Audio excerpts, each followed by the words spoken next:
আসসালামু আলাইকুম এভরিওয়ান, কি অবস্থা সবার, কেমন আছেন সবাই? আশা করি সবাই অনেক বেশি ভালো আছেন।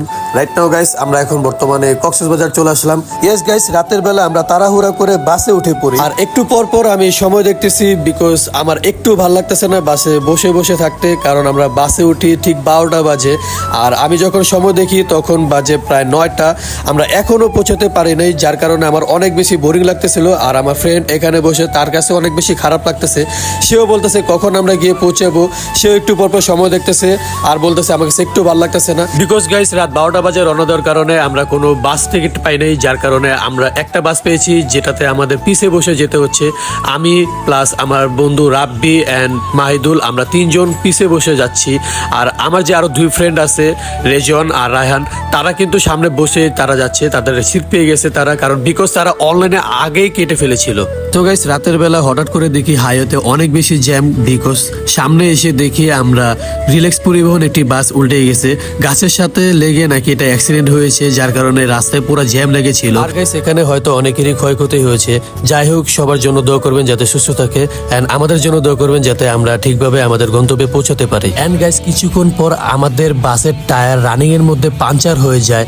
আল্লাহর রহমতে আমাদের কোনো ক্ষতি হয়নি, কোনো কিছু হয়নি। দেন টায়ার চেঞ্জ করে আমরা আবারও রওনা দিয়ে দিই আমাদের গন্তব্যে। সো গাইস, অনেকটা জার্নি করার পর আমাদের ব্রেক দেয় হোটেলে, আর এই হোটেলে আমরা সবাই আমাদের সকালের নাস্তাটা সেরে ফেললাম। সকালের নাস্তা করতে করতে দেখি আমাদের একজন মিসিং, আর সে হলো আমার বন্ধু রেজওয়ান। আর হঠাৎ করে দেখি আমার বন্ধু ওয়াশরুম থেকে বের হয়ে বলতেছে তার নাকি পেট পোষাতে ছিল, আর সে বলতেছে সে নাকি নাস্তা করবে না। আমি বললাম যে নাস্তাটা করে ফেল, বিকজ আমাদের আরো 120 কিলোমিটার বাকি আমাদের আরো যেতে হবে। তো গাইস, দেখতে দেখতে চলে আসি আমরা কক্সবাজার, এন্ড বাস থেকে নেমে আমরা অটো নিয়ে চলে যাই আমাদের হোটেলে। রাইট নাও গাইস, আমরা এখন সবাই রেডি হচ্ছি, বিকজ আমরা এখন বের হব বাইরে বের হয়ে আমরা আগে দুপুরে লাঞ্চটা করব, বিকজ ওই সকালে নাস্তাটা করেছিলাম। সো গাইস, আমরা আরো 2 ঘন্টা আগে রুমে আসি, আর রুমে এসে আমরা আগে রেস্ট নেই, বিকজ আমরা সবাই ছিলাম অনেক বেশি টায়ার্ড। আর গাইস, সবাই আমাদের জন্য দোয়া করবেন যাতে আমাদের বন্ধুত্ব সবসময় এরকমই থাকে, আর T5 যাতে সবসময় অলওয়েজ একসাথে থাকে, কোনো সময় না ভাঙে। সবাই আমাদের জন্য দোয়া করবেন। ইয়েস গাইস, আমরা হোটেলে চলে আসি, আর হোটেলে এসে এখানে আমরা ডিসাইড করতেছিলাম যে আমরা কি খাবো।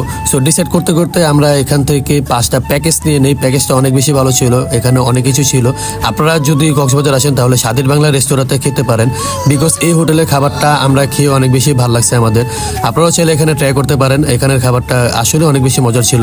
আর গাইস, আমি এক এক করে সবাইকে বেড়ে দিচ্ছি, এন্ড বেড়ে দিতে দিতে দেখি রেজনের পাতে যখন দেব তখন দেখি সে আগে থেকে নিয়ে নিছে। আরে সে তো আগে পুরো 1 প্লেট ভরে উঁচু করে নিয়ে নিছে। দেন আমি সবাইকে আস্তে আস্তে করে অল্প অল্প করে দিয়ে দিলাম সবাইকে। আর গাইস, এখানে আমি এক এক করে রিভিউ নিচ্ছিলাম যে খাবারটা কিরকম ছিল। সবাই বলতেছিল যে না, অনেক বেশি ভালো ছিল, খাবারটা মজাই ছিল আসলে। এন্ড গাইস, খাওয়া দাওয়া শেষ করে আমরা সবাই মিলে চলে যাই বিচে। আমরা চলে যাই কলাতলি বিচে গিয়ে আমরা ওখানে কিছুক্ষণ মজা করি, ফান করি, ছবি তুলি। দেন গাইস, আমাদের সাথে একটা স্ক্যাম হয়ে যায়। আমরা যখনই ওখানে যাই তখনই একটু পরে দেখি বৃষ্টি চলে আসে। বৃষ্টির কারণে আমরা ঠিকমতো ছবি তুলতে পারি নাই। তারপরে যে কয়েকটা ছবি তুলছে আলহামদুলিল্লাহ অনেক বেশি ভালো হয়েছে। এন্ড আমার যে 2 বন্ধু তারা কিন্তু বৃষ্টির আগে ছবি তুলতে পারছে, যার কারণে তাদের ছবিগুলো একটু বেশি ভালো হয়েছে। এন্ড আমাদের যে ছবিগুলো আমি বিকজ পরে তুলছি, এন্ড আমার আরো 2 বন্ধু ছিল তারাও পরে তুলছে, যেন তাদের ছবি কিন্তু অতটাও বেশি ভালো আসে নাই। দেখতেই পাচ্ছেন যে বৃষ্টির কারণে কিন্তু আমরা অলমোস্ট ভিজে গেছি ছবি তুলতে। ছবি তোলা শেষ করে আমরা পানিতে নেমে পড়ি, অনেকটা এনজয় করি, অনেকটা ফান করি, অনেক বেশি ভালো লাগতেছিল। আসলে ফ্রেন্ডরা এসে যদি আমরা এরকম ফান না করি তাহলে কিন্তু আসলে কোনো মজা নাই। সবাই আসলে এরকমই মজা করে, এন্ড সবাই এরকম মজা করবেন, আশা করি সবার অনেক বেশি ভালো লাগবে। তো গাইস, এই আর কি, এখানে ফান করতে করতে মজা করতে করতে প্রায় অনেকক্ষণ সময় হয়ে যায়। আমরা প্রায় 1 থেকে 1.5 ঘন্টা এখানে গোসল করি। দেন গোসল করা শেষ করে আমরা চলে যাই কলাতলি বিচে, এন্ড কলাতলি বিচে গিয়ে আমরা আমাদের পাটা শুধু ভিজাই। এন্ড ওখান থেকে বলতেছিল আমার ফ্রেন্ডরা তাদের নাকি অনেক বেশি খিদে লাগছে, আমার অনেক বেশি খিদে লাগছিল, যার কারণে আমরা এখান থেকে হালকা পাতলা নাস্তা করে ফেললাম। দেন নাস্তা শেষ করে আমরা চলে যাই সি ফুডের দোকানে আমরা কিছু সি ফুড কেনার জন্য। এন্ড সি ফুড কিনতে এসে দেখি সি ফুডের যে প্রাইস অনেক বেশি দাম চাচ্ছে, বিকজ এখন সিজন টাইম, এখন অনেক মানুষ আসতেছে, যার কারণে এখন কিন্তু অনেক দাম চাচ্ছে, যার ফলে আমরা এখান এখান থেকে দামাদামি করে এখান থেকে কিন্তু নিয়ে নিলাম। আপনারা আসলে অবশ্যই এখান থেকে দামাদামি করে নিয়ে নেবেন। এখান থেকে আমরা নিয়েছিলাম 2টা কাঁকড়া এন্ড স্যামন মাছ, এগুলো আমরা দিয়ে দিলাম বারবিকিউ করার জন্য। এগুলো যে দেখতেছেন যে এগুলা কাটাকাটি চলতেছে, কাটাকাটি করার পর কিন্তু বারবিকিউ করার জন্য দিয়ে দেবে।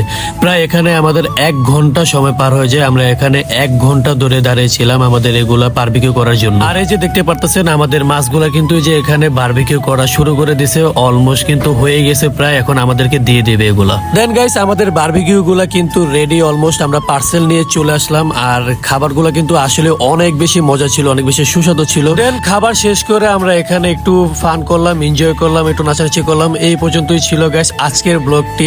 যদি ব্লগটা ভালো লেগে থাকে তাহলে গাইস অবশ্যই শেয়ার করে দিবেন আর একটা লাইক করে দিবেন গাইস। আর যদি ভালো লেগে থাকে বেশি একটা বা খারাপ লাগলো অবশ্যই গাইস কমেন্ট করে দিবেন আমাদের ভিডিওতে। আর গাইস ফলো দিতে কিন্তু অবশ্যই ভুলবেন না, বিকজ আমরা অনেক টাইপের কন্টেন্ট বানিয়ে থাকি, ফানি টাইপের কন্টেন্ট এন্ড এরকম ট্যুর ব্লগ টাইপের কন্টেন্ট বানিয়ে থাকি। এগুলো দেখতে হলে অবশ্যই আমাদের পেজটা ফলো দিয়ে রাখবেন।